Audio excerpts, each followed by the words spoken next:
Юуны өмнө энэ шүүх хурлыг телевизээр дамжуулж байгаа ийм телевиз болоод 1 жилийн хугацаанд хэвлэл мэдээллийн байгууллагуудаар авилгалаа тэмцэх газрын хууль бус үйл ажиллагаа, эрүүл байцаан шийдэх үйл ажиллагаатай холбоотой асуудлаар тухай бүр өмгөөлөгчийн байр суурийг хүний эрхийг хамгаалж дуурж ирсэн бүх хүмүүст дамжуулсан бүх хэвлэл мэдээллийн хэрэгсэлд бол талархлаа илэрхийлж байна.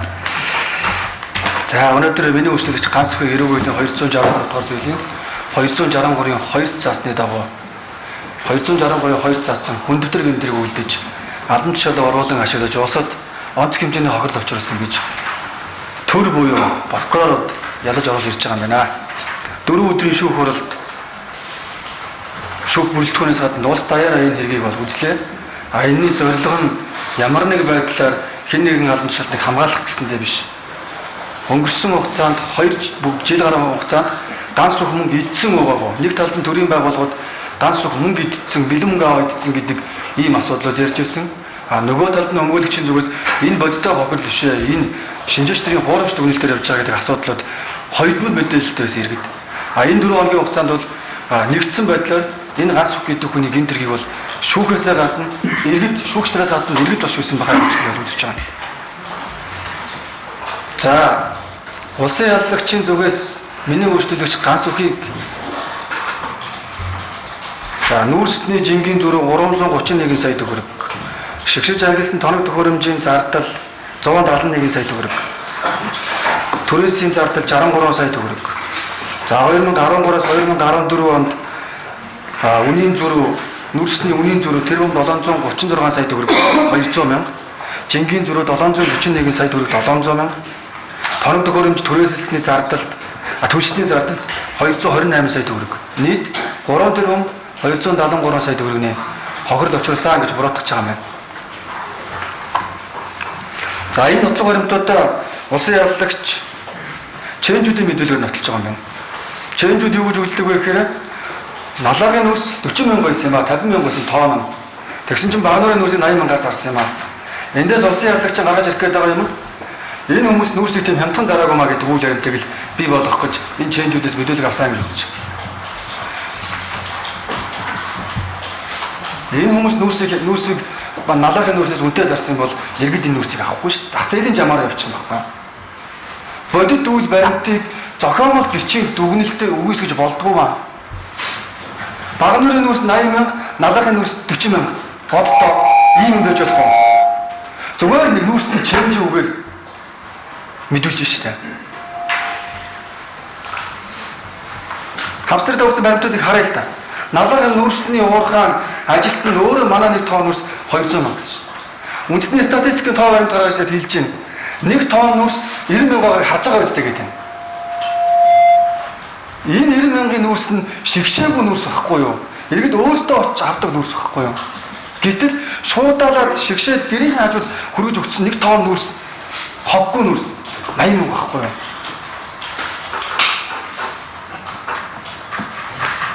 За энүүгээр улсын яллагч юу гэж ийм нэхэр нөгөө чэнжийн 40 мянга 50 мянга гэдэг үгээр нь эдгээр зах зээл дээр хүнээс нь хамаагүй үнэтэй зарцсан шүү гэж байгаа. Бодъё л дээ, эрүүл ухаанаар бодъё. 40 мянгаар налаагийн нүрс 40 мянга байхад багнуурын нүрс 80 мянгаар зарагдах уу? Энэ нүрс хөтөлбөрч маш амжилттай хэрэгжиж явсан шүү дээ. Энэ баримтаар 40 мянга гэдэг би энэ баримтаар цуглуулсан гэж үзэж байгаа юм.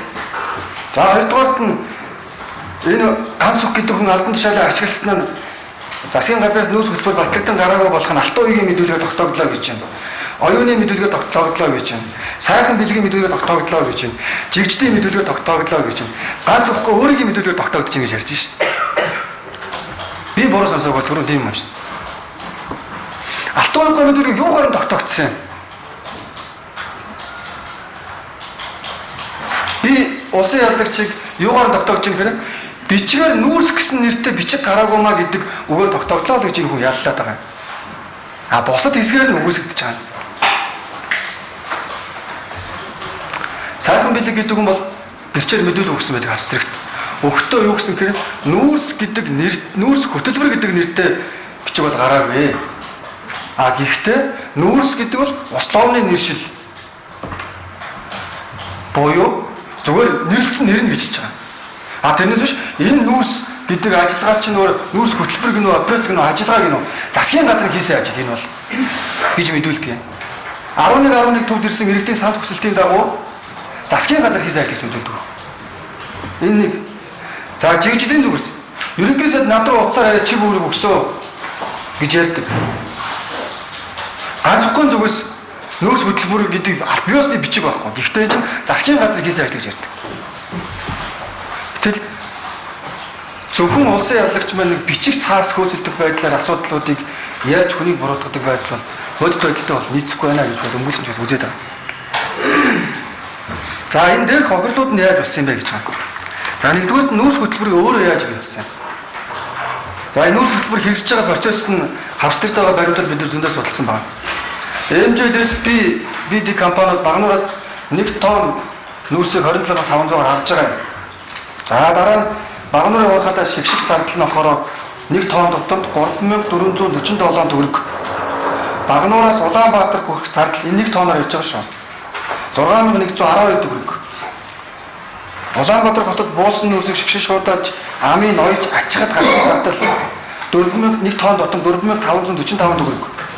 Толгойд амглан өртөөнөөс 7 бууд хайлаас руу хүрэх зардал 1 тонн нөөцийг 10,000 төгрөгөөр портрээр хөрвүүлжсэн.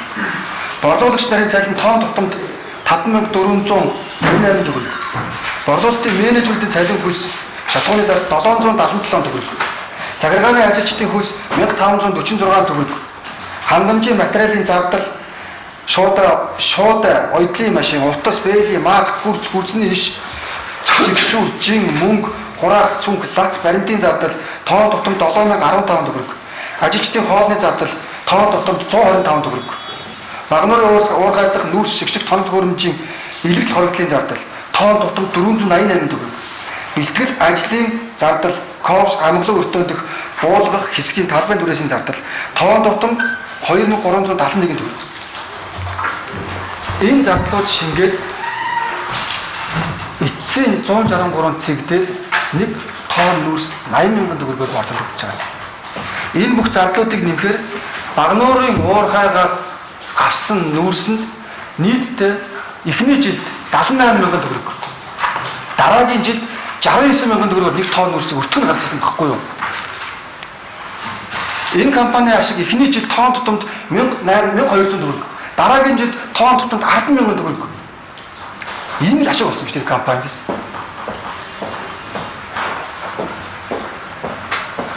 Энэ шүүхөрлөөр нэг жараг улсын яллагч нар 27-аар аваад 80 гэж яриад байгаа байхгүй юу? Эндээс нөгөө 52,000 төгрөг цөм 3 нугалцсан гэдэг ийм ойлголт яриад байгаа. Энэ компани яах вэ? Үнэгүй улсын ажил үнэгүй хийх ёстой юм уу? Энийг хинч хийхгүй шүү дээ. А энэ зардал дотор анхаарч байгаа нь юу гэхээр 7 амглан өртөөнөөс 7 бодол хүртэл нэг портер нэг ирээсэндээ тонн нүүрсийг 10,000-аар өгсөн байна.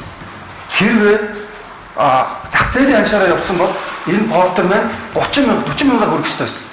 Байнгын ажлын байр бий болгож байгаа гэдэг үгнээс зардлыг маш хямд барьж байгаа учраас тонн нүүрс 80,000 багтаж эцсийн хэрэглэгчтэй хоггүй хүрч байгаа. Ийм л асуудал болсон юм. Улсын ялагч нар энийг ерөөсөө ярьсангүй.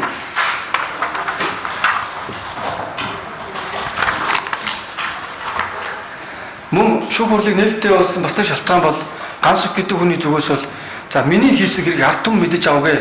Ял авахгүй надад хамаагүй гэдэг ийм асуудал байсан. Ийм учраас энэ шүүх хурал нээлттэй явагдаж энэ 4 өдөрт бол иргэд бол хангалттай мэдээлэл авсан гэж хэлж байгаа. За улсын ялагч маань засгийн газраас нөөц хөтөлбөр батлагдсан гараагүй байхад гэж яллах дүгнэлтэн дээр ялалдаг юм. Хэрвээ засгийн газраас нөөц хөтөлбөр батлагдсан гарсан бол ганц гэдэг хүн буруудахгүй байсан гэж яллаад байгаа. Эрчим хүчний сайдын тушаал байгаа. Багнуурын нүүрсийг иргэдэд жижиглэнгээр болон бөөнөр худалдаалах ажлын хэсэг гаргасан тушаал байгаа. Засгийн газрын хэрэглэх газрын дарга сайхан бэлгийн мэдүүлэг. Ерөнхий сайд байсан Алтан ууг гишүүний мэдүүлэг. Багнуурын гүйцэтгэх захирал Отгон баярын мэдүүлэг. Ажлын хэсгийн ахлагч Баяргуугийн мэдүүлэг. Монгол улсын засгийн газрын тогтоол. Засгийн газрын хуралдааны тэмдэглэл. Энэ болгон дээр энэ чинь засгийн газрын хийж байгаа ажил гэдгийг л бүгдийг нотлоод өгсөн байдаг. Гэтэл тэр өөрөө заавал цаасан дээр бичиг Яг нүүрс хөтөлбөр гэсэн бичиг байхгүй гэдгээр л энэ хүмүүс яллаад идэв.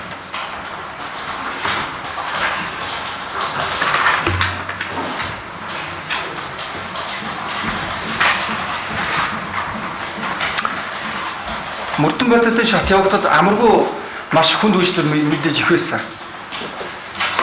Би энэ хэргийг өнгөрснийхаа төлөө 5 удаа цагдаагийн байгууллага шалгагдсан. 3 удаа хуульчтай холбоонд дуудагд шалгагдсан. Цаасан дээр тэмдэглэл бичснийхаа төлөө хэвлэл мэдээллээр бичих цаасаад дэлгүүлж гэмт хэрэг үйлдсэн гэж цоллуулсан. Амаргүй байсан. Үнэхээр амаргүй байл.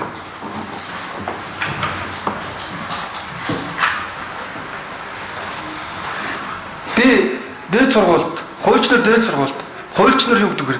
Эрүүл мэндийн юу гэж заасан бэ? Хүн гэмт хэрэг үйлдсэн хүмүүсийг ялалдаг гэж би ойлгодог байсан. Харилцаа тэмцэх газар прокурорын байгууллагын өнөөдрийн үйл ажиллагаанаас гэмт хэргийг хийгээгүй хүн ч яллуулж болдго юм байна гэж ойлгож байна. Би нийт алгадаа тэмцэх газар бүх мөрдөн байцаагч нарыг хэлээгүй, нийт бүх прокуроруудыг хэлээгүй. Цөөн хідэн хүмүүс байгаа. Яагаад цагаан ямыг хар болгоод байгаа юм? Яагаад энийг нийгэмд ингэдэг юм?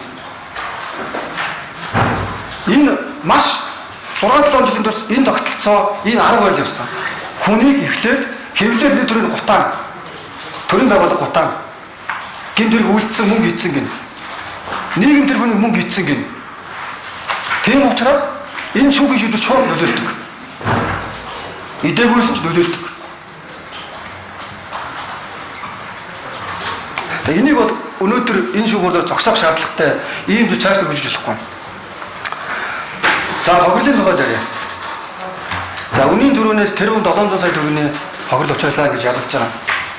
Багнуур компани MJSPD компани нүүрс бодлого авах гэрээ хоорондоо байгаас. Нэг тонн нүүрсийг Багнуур компани MJSPD компанид нүүрс хөтөлбөртөнд зориулаад нэг тонны 27,500 төгрөгөөр худалдахыг зөвшөөрсөн. 27,500 төгрөг гэрээндээ энэ хүмүүсийг худалдаж аваарай гэхээр энэ хүмүүс 27,500-аар худалдаж авна. 27,500-аар аваад үнийн төлсөн дууссан тооцоо байхгүй. 2 жилийн хугацаанд ямар ч санал гомдол байхгүй.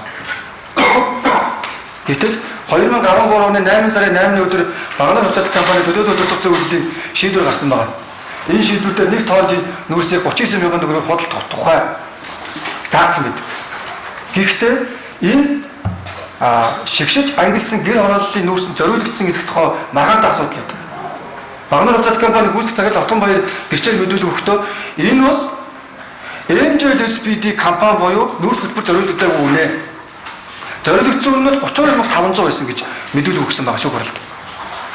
Гэрээ хийж байгаа хүн нь өөрөө энэ компани нүүрс хөтөлбөр зориулагдаагүй шүү гэж хэлж байгаа тэр үнэ нь.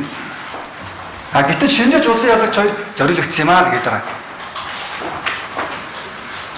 Зориулагдсан байлаа гэж үзье. Зориулагдаад хямдхан өгсөн байлаа гэж үзье. Хэн буруутай юм? Зарсан хүн буруутай юм уу? Авсан хүн буруутай юм уу? Одоо яаж мөнгөнд тэгээд аваагүй 27,500 төгрөгөөр танаа аваа гэдэг Багнуур компани зараад гэрээ хийж хагаад үгүй ээ манайх 39-оор авна. Танаа тооцоо тогтоодоо зөрчиж болохгүй гэдэг энэ хүмүүс зогсож явах хэрэгтэй байсан юм уу? Энэ их үүрэг хэнд нь байгаа. Багнуур компани ажилчид хүүхэд юм уу? Эдгээр сэтгэлийн өвчтөй хүмүүс юм уу эсвэл насан турсан хэрэг явах чадвартай ажлын байрны тодорхойлолтоор эрх хөрөнгө тодорхойлогдсон. Гэрээнд заасан үг үсгээ уншиж ойлгох чадвартай тэрнийхээ төлөө хариуцлага өгдөг ийм субъектүүд шүү дээ. Яагаад зарсан хүний буруудахгүй авсан хүний буруудгаад байгаа? Түүнийг хохироож тууцын шийдвэрээ зөрчсөн бол хэн зөрчсөн? Энэ хүмүүс Багнуур хувьцаат компани төлөөд өдөрт зөвлөлийн шийдвэрийг биелүүлдэг хүмүүс биш ээ. Энэ хүмүүс тэд нар чинь өөрсдөө. Энэ хүмүүс зөрчих гэсэн зөрчих боломжгүй. Хүний та нар үнэтэй юм аваагүй гэж буурдаг ийм тогтолцоо байж болдго юм уу? Би ийм нэрийг өнгөлж байгаадаа би өөрөө аюу хийчих чинь. Илт буруугүй юм дээр би буруугүй гэж өнгөлж байгаадаа хийчих чинь. Багнуур хувьцаат компанийнхаа нэг ч удаа гомдол гараагүй. Багнуур хувьцаат компани төлөөлөгч, хохирогчийн төлөөлөгч, гүйцэтгэх захирал манай гомдол гараагүй гэж мэдүүлдэг. Яаж дүгнэлт хийхээр төлөөлөө өдөртөх зөвлөлийн шийдвэрийг энэ хүмүүс зөрчсөн өсөө энэ хүмүүс үнтэй нүүрс авах хэрэгтэй байсан хямдхан авц юмаа гэж яаж дүгнэлт хийгээрээ ийм дүгнэлт хийж яллаад байгаа бэ? Нөгөө 3.6 тэрбум төгрөгийн чинь 3.2 тэрбум төгрөг талаас илүү хувь нь үнийн зүрх шүү дээ. Энээс гарч ирж байгаа. За жинхэнэ төрний асуудлыг ярив.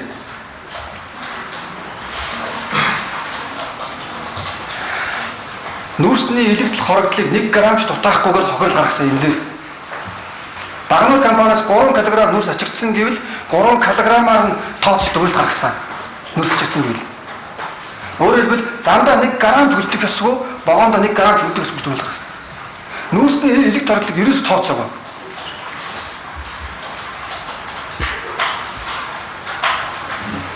Багнуурын чигтэй нүүрс 2003 сард дулааны өдрөд амглан өртөөнд толгой өртөөн дээр буугаад гадаа хатаад жин хөнгөрж байгаа нь энэ хүмүүсийн буруу юм уу?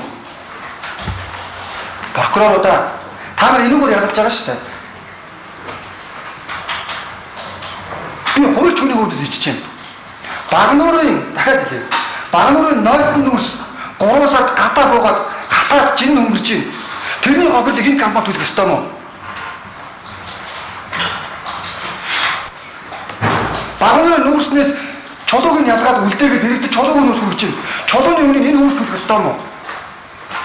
Багнуурын нүүрснээс өртөө дээр хулгай алдагдаж алга болж байна. Энэ хүмүүс төлөх ёстой мó? Багнуурын нунтаг нүүрсийн охин компани аваад зарчиж байна. Тэрийг энэ хүмүүс төлөх ёстой мó? Та нарын жинхэнэ төрний хохирол энэ шүү дээ. Энэ асуудлыг гэрээгээр зохицуулсан байгаа. Гэрээгээр.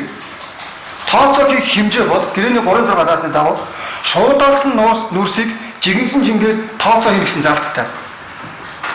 Хохирч хэлсэн, гэрчүүд хэлсэн, багнуурын гүйцэтгэх захирал хэлсэн. Шуудаалсан нүүрсийг жигэнсэн жингээр тооцоо хийгээд дуусцаа тооцоо байхгүй гэсэн. Жингийн дөрөв юм л байна. Комод багнуур хоёрын хооронд байгуулсан гэрээний 63 сая төгрөгийг энэ компаниас гаргуулъя гэж байгаа. Энэ түрээсийн гэрээ энэ хоёрын хооронд байгуулагдсан. Түрээс төлөгч нь комод, түрээслэгч нь багнуур. Төлбөрийг багнуур комод төлөвлөсөн. Энэ хоёр компани хооронд байгуулсан гэрээний төлбөрийг яагаад энэ хүмүүс гаргах ёстой юм бэ?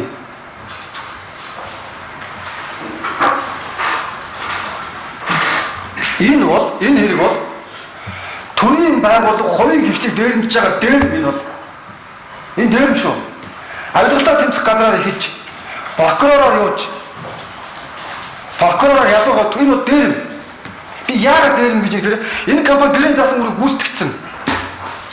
39 мянгаар нүүрсийн анханасаа зарна гэж гэрээндээ тохирсон байсан бол энэ компани 80 мянгаар зарахгүй байхгүй юу? Энэ компани бүгд 11,500 нэмээд 91,500-аар зарна шүү дээ. 39 мянгаар авчаад энэ компани 80 мянгаар зараад өөрөөсөө хохир төлөөгээ зээл аваад дампуураад явах юм уу? Энэ хэн зориулагдсан үйл ажиллагаа энэ нийслэлийн гэр хорооллын иргэдэд зориулсан үйл ажиллагаа байна. Хохирчийн өмгөөлөгч ялсан. Багнуур компани ашигтай ажилддаг. Нийгмийн өмнө хүлээсэн үүргээ гүйцэтгэж алдаг хүлээдэг юм аа гэдэг. Энэ компани 27,500-аар тонны нүүрсийг авч байгаад энэ Багнуур компани цахилгаан станцад 22,500-аар нүүрсээ зарж ирсэн. Тонны хамгийн алдаг цахилгаан станцад алдаг хүлээдэг. Яагаад орон сууцны иргэдэд дулааны хямд хүрэхийн тулд алдаг хүлээж байгаа байхгүй юу? Тэгвэл гэр хорооллын иргэдэд нүүрс хямдхан хүрэх үүрэг яагаад гүйцэтгэж болдгоо энэ Багнуурын уурхай. Нийслэлийн гэр хорооллын иргэдэд яагаад хямдхан нүүрс хүргэж болдгоо юм? Тийм үүрэг яагаад ингэ давж болдгоо юм? Орон сууцны иргэд дулаан цахилгааны хямд авдаг гэр хорооллын иргэд нүүрсийг үнтэй авах ёстой юм уу?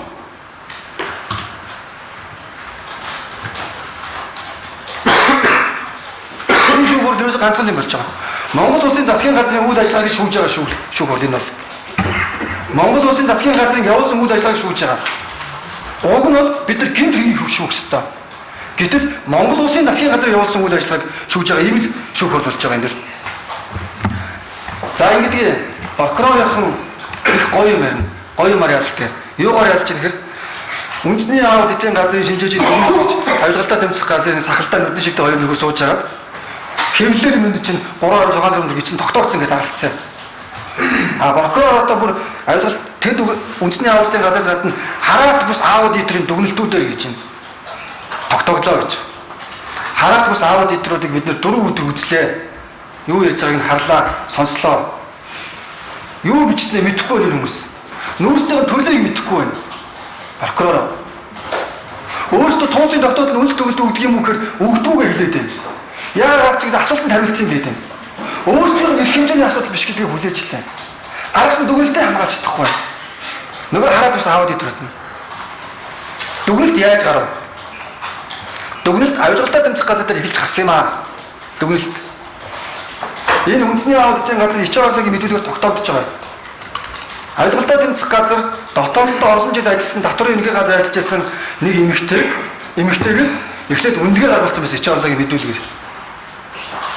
Тэр үндэгээг ичээ орлогод дуудаад үзүүлсэн. За бид нар гаргацсан таныг харж байна гэсэн. Ичээ орлого нөгөөдгийг нь хуулаад авчихсан.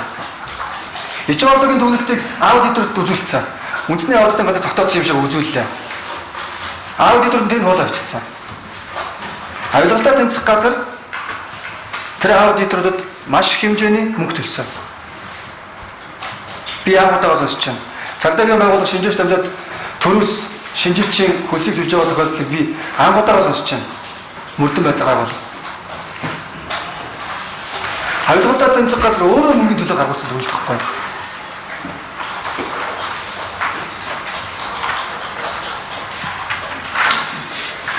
Энэ шүүхэл ерөөсөө ийм асуудал. Нэг тийм хүнд ноцтой тэр мөнгө тийм байхгүй. Хоёр компани хоорондоо гэрээ хийсэн энэ дээр нь дундаас нь орж ирж прокурорууд багнуур компанид мөнгө олчих гэж энэ хүмүүсийг хохироож байгаа асуудал байхгүй юу? Багнуурын төлөөлөгч хэлсэн хохирч. Яагаад нэгээд байгаа юм бэ гэсэн. Шахалтанд орсон гэсэн хин гэдгийг хэлээгүй.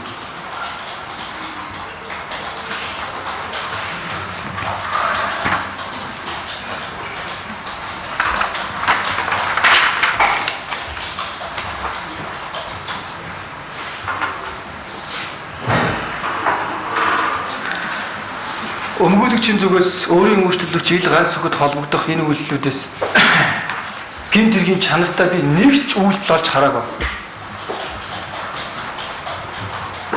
Монгол улсын иргэний хуулийн нэг дээр заасан байл. Иргэний хуулийн зорилтууд иргэн хуулийн этгээдийн хооронд үүссэн эдийн болон эдийн бус баялагтай холбоотой харилцааг зохицуулахад оршноо гэж. Багнуур компани хохирсон бол иргэний шүүхэд нэхэмжлээ гаргаад хохирлоо нэхэлтэй. Гэрээний өргөж өрцсөн гэж байгаа бол прокуророо дундаас нь орж ирдэг энэ юу? Авилгалтай тэмцэх газар дундаас нь орж ирдэг. Та бүхэн байх ёстой газараа байхгүй өөр газар яваад байна. Та нар гэмт хэрэг шалгах ёстой. Та нар компаниудын хооронд исэн гэрээ шалгаж болохгүй. Та нар засгийн газрын ажлыг шалгаж болохгүй.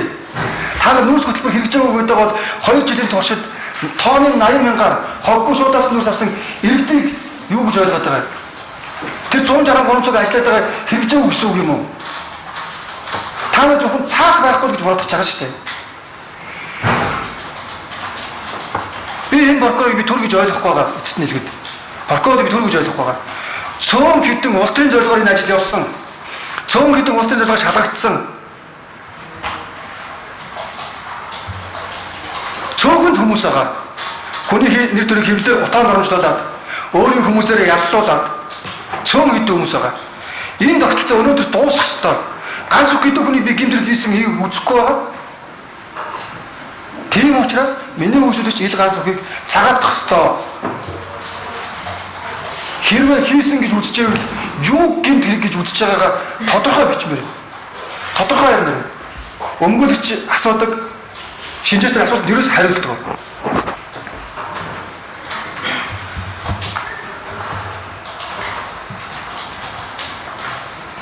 Эцэстнээ тэгээд энэ шүүх борлыг шууд амжилт боломжоор хангаж өгсөн шүүх ерөнхий зөвлөл шүүх бүрэлдэхүүнд бол маш их баярлалаа. Миний өөрчлөлт ганц үгийн зүгээс бол 4 өдрийн шүүх хурал 4 өдрийн шүүх ажиллагаа энэ бүх асуудал дээр бол Монгол улсын нийт иргэдийн өмнө нийт гэр оролтын иргэдийн өмнө телевиз үзэж байгаа бүх хүмүүсийн өмнө өөрийн үйлдэл нь ямар гэмтэрэг болсныг бол ямар үйлдэлийг гэмтэрэг болгож буруутгах гэж бол хангалттай харууллаа. Надад бол хангалттай гэсэн асуудал ярьсан учраас өмгөөлөгчийн зүгээс ил ганц үгийг би цагаатахыг шүүх бүрэлдэхүүн хүсэж байна.